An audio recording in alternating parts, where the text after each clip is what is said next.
Market to Market is everywhere you are. Subscribe to Market on YouTube, find us on the PBS video app to stream on demand, and add our 3 podcasts on your favorite podcasting app. Coming up on Market to Market, the mercury rises as much of the Corn Belt nears pollination. The High Court passes on Prop 12. Pulling back the curtain on the data, surveys, and economics at the USDA.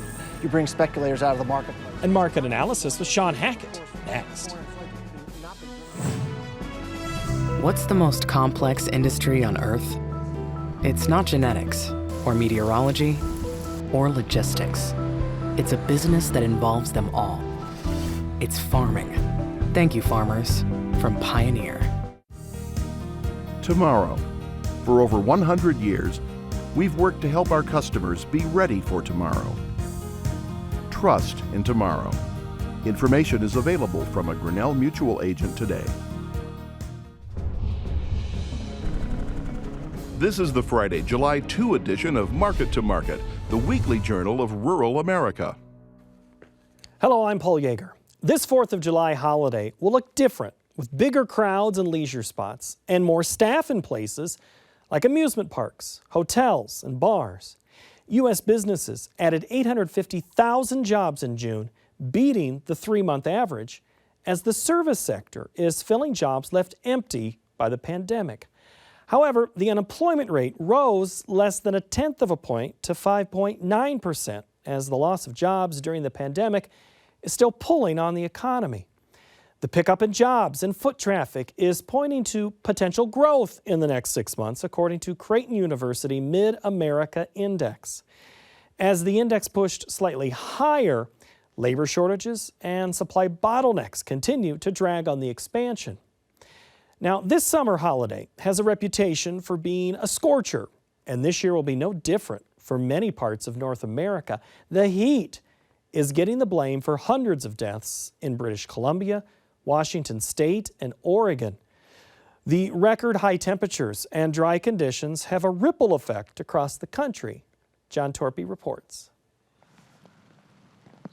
There was a weather tug-of-war this week as pop-up thunderstorms tried to pull back the drought that continues to creep across the country. According to the U.S. Drought Monitor, several rounds of rain eased dry conditions in parts of the nation's midsection. Soil moisture levels improved in the lower part of the Midwest, but much of the rain bypassed locations to the north, increasing the level of concern by many farmers and ranchers over what might be next. In the Pacific Northwest, a heat dome locked in record-setting high temperatures as another week of dry weather intensified the drought that is persisting in the West. Temperatures in Oregon and Washington hovered around 30 degrees above normal. A rise in electricity demand for fans and air conditioners led to rolling blackouts. The expansion of drought conditions and record high temperatures have increased the potential for wildfires. The National Interagency Fire Center reports lightning strikes started fires in California and Oregon, scorching over 18,000 acres. Governor Brown,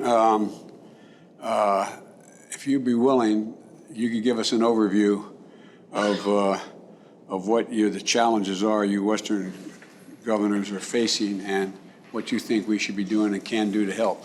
On Thursday, President Biden and several of his cabinet members met virtually with governors from 8 Western states to discuss the current drought and wildfire conditions. Just this weekend, my state of Oregon experienced 3 consecutive days of record-breaking high temperatures across the Willamette Valley, reaching upwards of 117 degrees. It is unprecedented. And unfortunately, it follows one of the most devastating wildfire seasons in our state's history. According to federal weather forecasters, the Pacific Northwest is looking to get some relief from the heat in the coming days. Even with the change in weather patterns, temperatures are predicted to remain above normal, which is expected to sustain the drought well into September. For Market to Market, I'm John Torpy. Those pushing back against Proposition 12, the California law, which requires more living space for food animals, were given another sign that the law is still on track to go into effect on January 1, 2022. Peter Tubbs has more. This week, the United States Supreme Court denied a petition to hear a challenge to California's Proposition 12, which requires hog, egg, and veal producers to end certain confinement practices by the end of 2021. The North American Meat Institute filed the challenge in February of 2021, arguing that Proposition 12 violates the Commerce Clause regulating interstate trade. The California law passed with 63% support in November of 2018 and has survived multiple legal challenges over the last 2.5 years. The Institute released this statement. "We are disappointed our petition was denied. We will be considering other options to protect consumers and producers from Proposition 12, which will cost millions of dollars, according to economists and the state of California's own analysis." The Humane Society of the United States countered that the law is constitutional and just. The Supreme Court's outright rejection of the meat industry's challenge to Proposition 12 is significant and consistent with prior court rulings affirming that states have the right to pass laws protecting animals, public health, and safety. The meat industry should have focused on eliminating its cruel caging of animals rather than filing hopeless lawsuits trying to overturn extraordinarily popular, voter-passed animal cruelty laws. For Market to Market, I'm Peter Tubbs.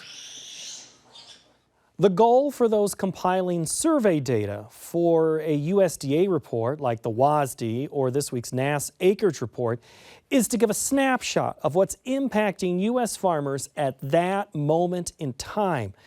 Now, Seth Meyer has been on the lockup side of the reports when he compiled the World Agricultural Supply and Demand Estimates. After spending time at the government agency and then in the academic world, he's back as chief economist of the USDA. As part of our upcoming MTOM podcast, I asked Meyer about the heat that the agency takes when they are boiling down data points and what he thinks are the big stories for the rest of 2021. Excerpts from our conversation are this week's cover story. I think the greatest challenge is pulling in all these bits and pieces of information. So, when we think about the U.S., we really do, we have NASS, and NASS is unique among statistical agencies around the world. They really are unique around, the level of detail, I know folks like to poke and jab at them, but there's not anything else like that around the world in terms of agricultural statistics. So you have that, but you have to pull in all these other details at the board. You have to pull in satellite imagery. You pull in detailed weather information. You have reports from the embassies. USDA has folks around the world in key agricultural markets that send reports back. So you've got to synthesize all this stuff into a report, and then explaining it to people is also another element. I don't think that that's necessarily what I want to say the difficulty is, but synthesizing all this information and bringing all this expertise across USDA. The group I ran was only 25 people, right? But we drew resources from all these other huge agencies, the Foreign Ag Service, Economic Research Service, bring all these folks together, sit them in a room, go over all these intense details. I had 5 meteorologists who worked for me, bring them over, tell us what you think's going on, what do you see, and synthesizing that. That's, to me, a challenge, but an awesome challenge. I'm one of these people that loves to talk about what does the wheat crop in the Ukraine look like. I could go, I love those kinds of conversations. Why does Ukraine wheat, Brazil corn, Brazil beans, Argentinian beans matter to the U.S. farmer in Scott County, Iowa, or Clinton County, Iowa, or DuPage County, Illinois? No, absolutely. The WASDE is a public good, right? So the whole purpose of this is to once a month kind of put us all on an equal footing in terms of market understanding. We're a net exporter of agricultural goods. So clearly, look at the corn market today. You saw a run up in corn prices in the U.S. as questions started to rise about the size of the Brazilian crop, right? And then as we adjust to Chinese demand, that's the other element of this where we see big runs on corn, soybeans, and hogs. So clearly, I'd like to say, hey, this is a global public good, and it is. But we do this because it helps the U.S. folks market their grains effectively overseas. And if you go back in history, it's to try and limit the ability of some other countries to make moves into our market without everyone knowing what's going on. I mean, the origin of this report goes all the way back to the Soviet Union buying up a bunch of wheat, right? So let's try and make that transparent so producers are not, at least once a month, are not at a disadvantage in what the market information is. You mentioned 2012 as a year. Is 2012 and 2021 matching, lining up similarly? Oh, so I think what I have to distinguish here is we have a lot of very serious drought conditions in the West. Right, like historic drought conditions where folks, this is the worst drought where you actually have records. We have incredible drought conditions out there. I know we have some dryness in the U.S. in some places. I mean, we were talking about Iowa, maybe Northwest Iowa, not getting the rain that Southeast Iowa has been getting. And certainly here in Missouri, we're getting plenty of rain. So I don't think comparisons to 2012 in terms of some of the crops that we talk about in Iowa, I don't think that comparison is there yet. But I do have concerns about dryness we observe in North and South Dakota, Minnesota, Northwest Iowa, and we're clearly keeping an eye on that. If I'm a producer in Illinois, Indiana, Ohio, South Dakota, North Dakota, wherever I'm at, what are the three biggest storylines I'm watching here for the rest of this year, from an economist standpoint? What are the ones that are going to impact me the most?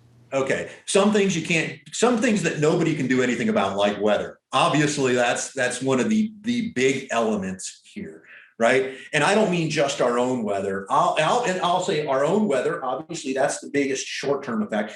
Chinese demand. How does China follow through on this? Watching what those export demand are.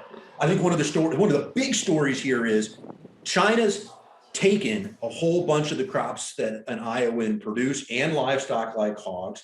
I think the other element of that is other demand, export demand hasn't backed off. So that's a good story. So watch that.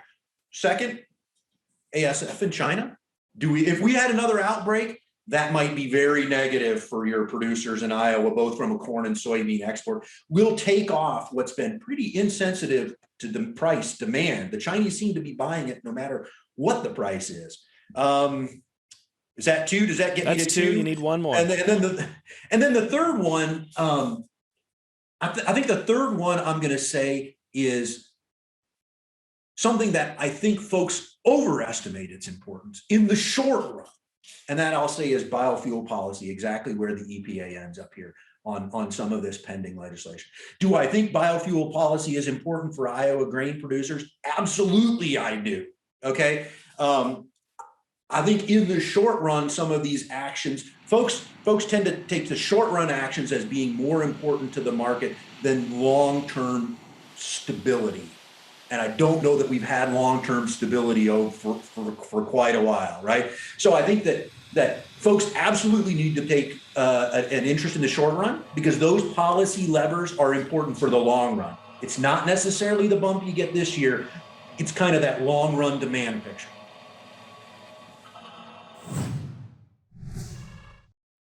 Next, the market-to-market report.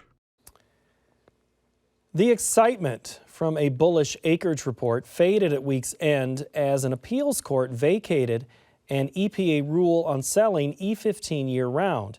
Now for the week, September wheat added 12 cents, while the nearby corn contract jumped 62 cents, or nearly 12%. The soy complex responded with substantial moves higher on an unchanged acreage report before giving way to some profit-taking. For the week, the August contract gained $1.31. August meal increased $32.60 per ton. December cotton shed 21 cents per hundredweight.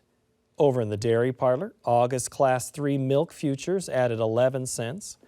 A mixed week in the livestock sector as August cattle fell 80 cents, August feeders shed $2.50, and the August lean hog contract rebounded for a 45-cent gain. In the currency markets, U.S. dollar index improved 38 ticks. August crude oil expanded $1.36 per barrel. COMEX gold added $11.60 per ounce, and the Goldman Sachs commodity index increased by more than 11 points to finish at 535.75. Now here to provide insight is market analyst Shawn Hackett. Hello, sir. Hey, Paul, how are you? No better place to be than with you talking ag and weather. And we welcomed you with good humidity, but only 90 degrees. Yeah, we've been a little warmer lately. I need a sweater. The weather has caused all sorts of problems. We've talked about it on the show before with several analysts. When a story becomes front page news in, say, a national media outlet, that food prices are going higher because wheat is going higher, does that mean we've hit the high of prices, the top for wheat?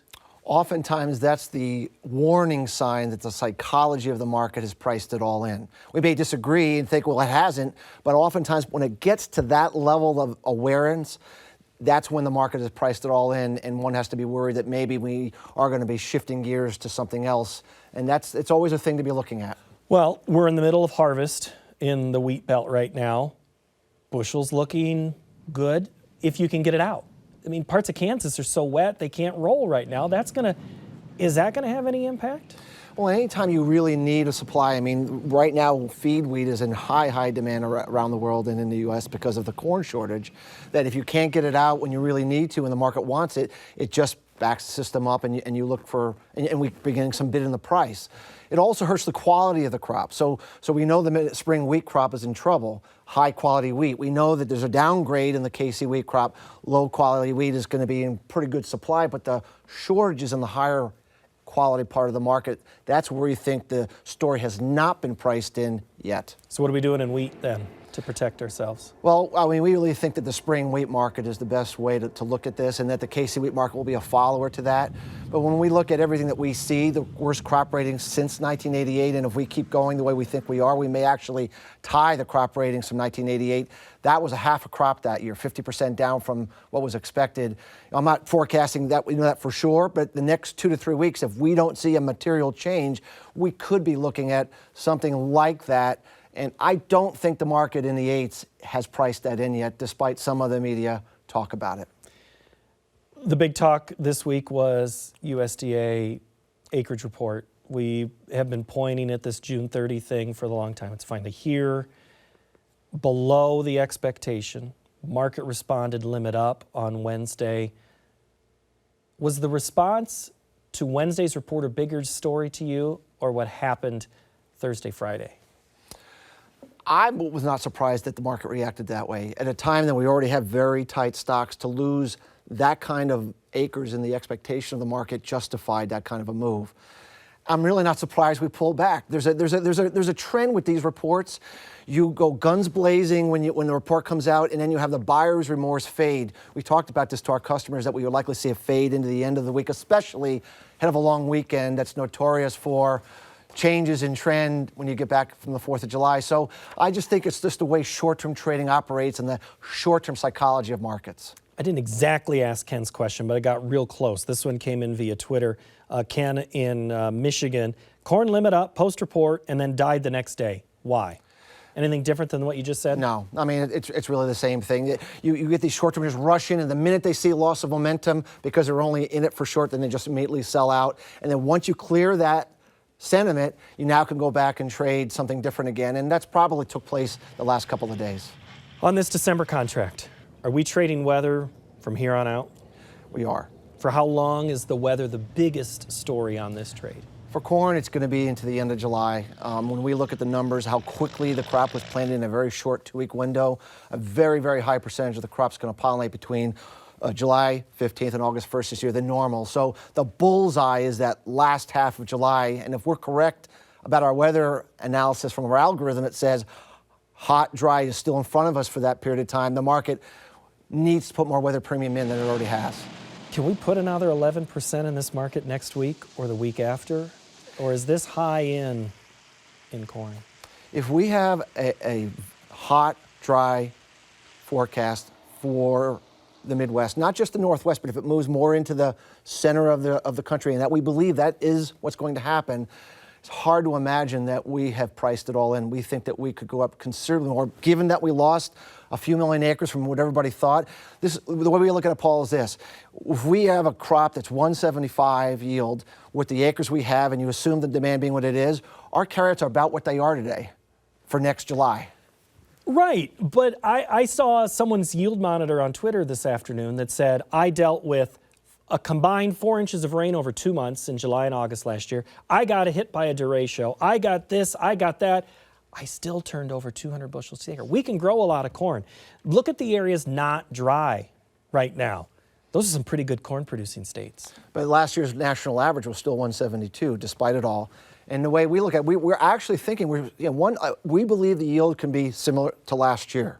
That's a good crop, by the way. I mean, that's not a terrible crop. But in a year where the margin of error is so thin, yes, there's some great yields out there. But when you put it all together, we are big on looking at temperature.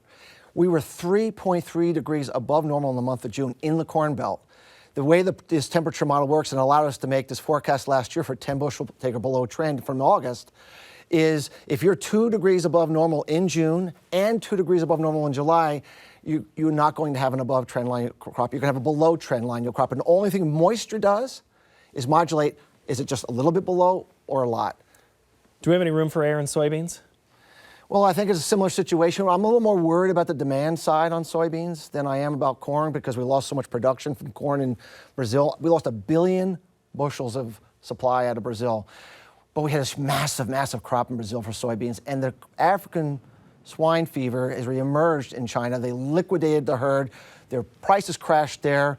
So we think they might have overbought the soybeans for a while, and they may be on, pulling back and not buying as much from the U.S. as everyone's anticipating. That could be a problem if we start getting expectations for record acres being planted in South America here in another couple of months. All right, what are you doing in soybeans if you have something to do? Our overall strategy, Paul, and we've been talking about this since the beginning of the year, is we've been expecting that we would have a final blow-off top in grains in mid-late July based upon the peak of the drought cycle. But of course, managing weather markets is extremely difficult. You wake up one day, they don't like the weather model, it's down 15. We would just say, figure out how many old crop bushels you have left that you want to sell, figure out how much new crop bushels you want to sell. This is for corn too. And just start averaging the next 4 weeks sales. And I think that average, you will do yourself a world of good from what we see happening in the fall. You mentioned ASF. Let's talk hogs first here in the livestock discussion. What is that impact for an American hog producer in the next 3 weeks? Well, remember that last year we had all this demand from China that helped keep that price buoyant. And now with the crash in the price in China and the pork price crashing, their imports are backing way off. Now, we had a respite. We had this reopening of the U.S. We had a refilling of the freezers, the food service, all this pent-up demand, and it's starting to fall. Well, now if we lose that demand, and of course we're getting some hog weights doing better, and we don't get the Chinese demand back, that's why we've had this initial crash off of the 120 down to 96 in a very short order. We're not very constructive hogs into the fall for that reason. What about in the cattle market? We kind of feel the cattle market has taken everything it can take. It had the fire, you had the JBS hacking, you had and that day where it wouldn't go limit down that day and it immediately turned up. I mean, it should have been limit down 3 days in a row and it didn't. And then we get the cattle on feed report that starts to tell us we're starting to look at smaller animals ahead. We think we might finally have gotten the animal supply in balance with the throughput problem that we've been dealing with. And so we think once we get this corn blow off top, this grain blow off top out of the way, we think the cattle price can actually show some buoyancy because it's been being held back because they couldn't bring these animals through. But processing is still an issue with labor. We hear the job report. There's still not a lot of people lining up to work at the packing house. That is the problem, but we think that the supply is starting to get into a better balance with that. And we do believe these incredible margins that they've been having for quite some time, and there is some capacity coming online here in the fall, that should be enough to take the backing up of animals away and at least allow for a more supportive market going forward. The feeder has had a hard time penciling out higher grain. Are they sitting out for a couple of weeks here before they start buying again? They had a small window last week. They're going to have to sit out until the end of July until we get this drought cycle out of the way. It's going to be really, if we get, a dome and hot and dry from pollination and we get the market the corn market really to rock and roll. They're just going to sell that and thinking it's going to go into August until we get the big pattern change. So it's going to be a tough sledding, but there will be a big opportunity once that pattern change comes and everyone realizes the top is in. All right, in 10 seconds, when's the best time to go to the sale lot and buy some feeders? First week of August. First week of August. I'll see you at the sale barn then. The lunches are always good. Thanks, Shawn. Thank you. All right, that'll do it for this television show we call Market to Market. This is the broadcast part, but guess what? We also do something online, and we call it Market Plus, so join us. You can find that on our website of markettomarket.org. And remember, we answer your questions in Market Plus. And as you head into the 4th of July holiday, be sure to take a picture in your cornfield or your neighbor's cornfield or somebody else's and tag it with this hashtag, knee-high4th.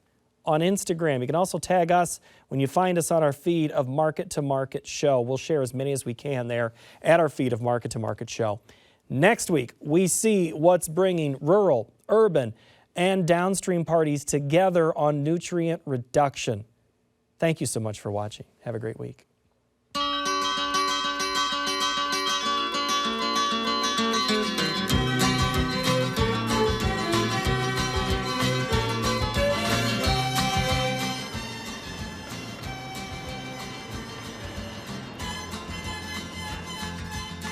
Market to Market is a production of Iowa PBS, which is solely responsible for its content. What's the most complex industry on Earth? It's not genetics, or meteorology, or logistics. It's a business that involves them all. It's farming. Thank you, farmers, from Pioneer. Tomorrow. For over 100 years, we've worked to help our customers be ready for tomorrow. Trust in tomorrow.